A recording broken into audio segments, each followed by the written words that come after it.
नमस्कार दोस्तों, स्वागत है आप सभी का पाथफाइंडर पर।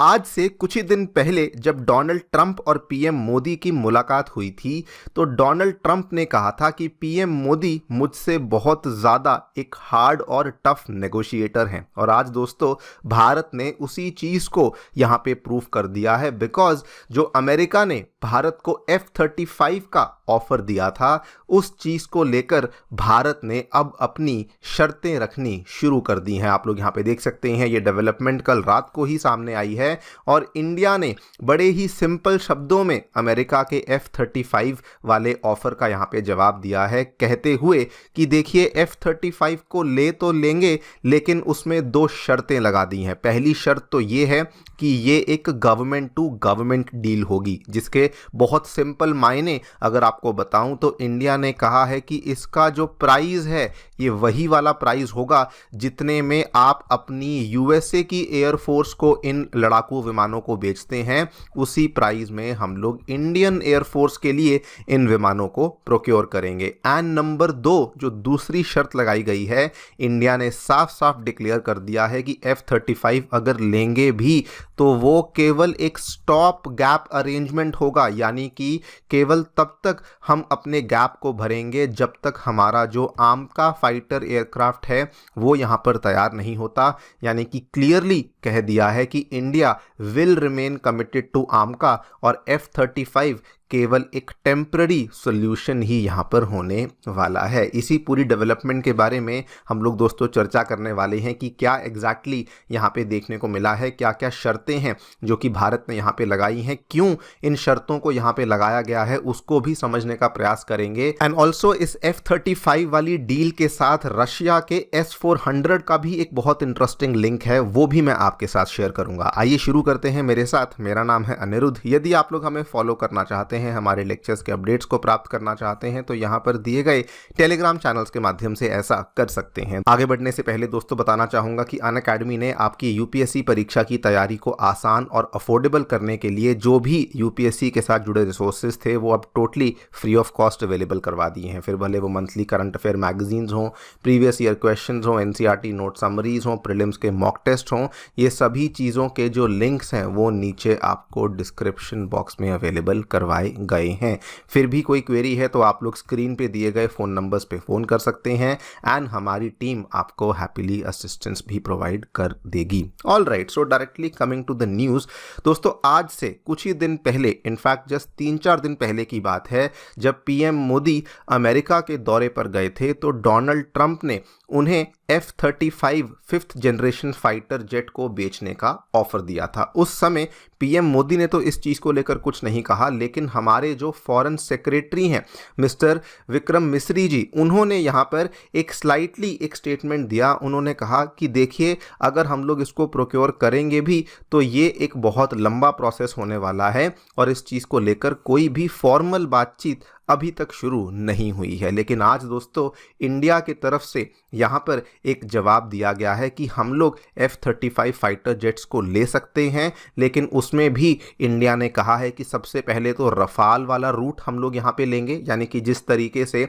भारत ने रफाल फाइटर जेट्स को फ्रांस से प्रोक्योर किया था उसी तरीके से प्रोक्योर करेंगे। और साथ में कुछ और भी शर्तें हैं जिनको यहाँ पर भारत ने लगा दिया है। जो डील को लेकर डिटेल्स सामने आ रही हैं, बताया जा रहा है कि सबसे पहले तो इंडिया जो है वो इसमें कुल मिला के 36 F-35 फाइटर जेट्स को प्रोक्योर करने की बातचीत कर सकता है, वेरी सिमिलर टू जैसे हमने फ्रांस से रफाल फाइटर जेट्स को प्रोक्योर किया था। आपको याद होगा 2016 की ये डील थी जब 59,000 करोड़ रुपीस में ये वाले फाइटर जेट्स को हमने फ्रांस से प्रोक्योर किया था। लेकिन इस पर्टिकुलर डील के साथ साथ इंडिया ने दो बहुत ही इंपॉर्टेंट शर्तें लगा दी हैं। ये दोनों शर्तें क्या हैं और क्यों हैं उसी को अब समझेंगे। सबसे पहली शर्त दोस्तों इंडिया ने लगाई है कि डील अगर होगी तो गवर्नमेंट टू गवर्नमेंट डील होगी। अब इसका एग्जैक्टली मतलब क्या होता है? पहला तो इसका मतलब ये होता है कि इसकी जो डिलीवरी है ये गारंटी हो जाएगी, यानी कि ऐसा नहीं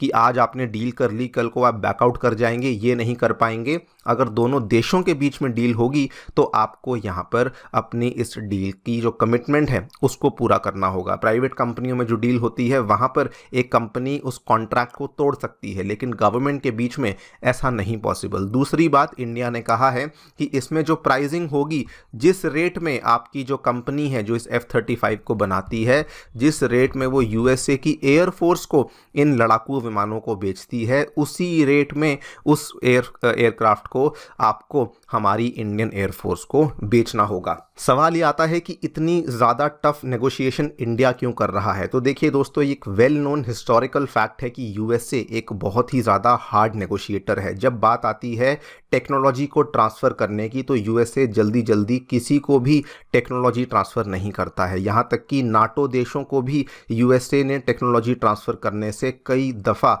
इनकार किया है। और जब हम F-35 की बात करेंगे तो ये तो वैसे ही one of the most advanced fighter jet है। तो यहाँ पर अमेरिका पूरी कोशिश करेगा अपनी हाई एंड टेक्नोलॉजी को प्रोटेक्ट करने की और मेक श्योर करेगा कि वो जल्दी से ये टेक्नोलॉजी इंडिया को ऑफर ना करे। इसमें भी अमेरिका इस तरह की शर्तें भी लगा सकता है कि अगर हमारा F-35 इंडिया के पास आता है तो गलती से भी रशिया का कोई भी पर्सोनल, रशियन गवर्नमेंट का कोई भी अधिकारी, रशिया का कोई भी फाइटर पायलट जो है उसको F-35 का एक्सेस ना मिले। बिकॉज आपको याद करवा दूं, इस तरह की जो प्रॉब्लम्स हैं वो अमेरिका भारत के लिए पहले भी खड़ी कर चुका है। आपको याद करवा दूं दोस्तों, जब S-400 को प्रोक्योर करने की बातचीत हुई थी, उस समय भी अमेरिका के पेंटागन ने कहा था कि हम तो जी भारत के ऊपर काटसा के तहत सैंक्शंस को लगाने वाले हैं। हाँ, वो बाद की बात है कि इन्होंने उन सैंक्शंस से इंडिया को बाद में रिलैक्सेशन दे दिया, वेवर दे दिया,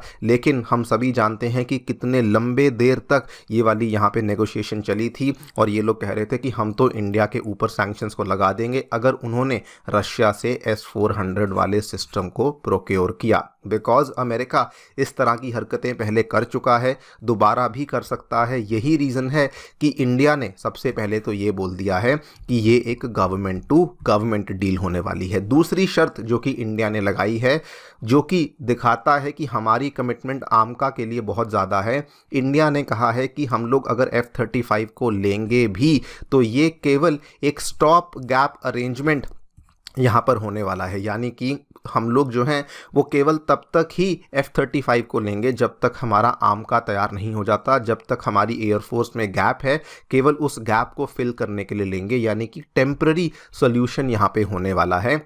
बिकॉज इंडिया ने बड़ी क्लियरली बोल दिया है कि हमारा जो आमका फाइटर एयरक्राफ्ट है उसके ऊपर हम लोग प्रोग्रेस कर रहे हैं और हम लोग उसको बिल्कुल भी कॉम्प्रोमाइज़ नहीं करने वाले। आपको बता दूं, अभी जो रिसेंटली कंक्लूड हुआ एरो शो है दोस्तों, वहाँ पर भी आमका एयरक्राफ्ट के फुल स्केल मॉडल को डिस्प्ले किया गया था। एंड इंडिया की बातचीत दुनिया की बड़ी बड़ी कंपनियों के साथ चल रही है। अगर हम लोग आमका के इंजन्स की बात करें, फिर भले वो फ्रांस की साफरान हो, यूके की रॉल्स रॉयस हो, अमेरिका की GE हो, और अब तो इंडिया ने रशिया की कंपनी UEC के साथ भी इस पर्टिकुलर इंजन को लेकर अपनी बातचीत को शुरू कर दिया है। आप लोग यहाँ पे देखिए, ये वाली खबर भी जस्ट कल ही सामने आई है कि रशिया ने भी अब आमका के लिए भारत को अपना ये वाला जो इंजन है वो यहाँ पर आमका के लिए ऑफर करना शुरू कर दिया है। नाउ देखते हैं आगे चलकर क्या होगा, लेकिन मैं आपको वैसे बता दूं कि इंडिया ने ये शर्तें लगाकर बहुत ही सही काम किया है। एंड अगर वाकई में इंडिया को ये वाला एयरक्राफ्ट मिलता है तो दोस्तों ये बहुत ही इंटरेस्टिंग कॉम्बो बन जाएगा। Because then India will become the only country in the world जिसके पास F-35 भी होगा एंड यहाँ पर S-400 वाला सिस्टम भी होगा। खैर देखते हैं क्या होता है। बाकी आपकी क्या राय है हमें डेफिनेटली बताएं कमेंट सेक्शन में। Thank you so much for listening, stay tuned and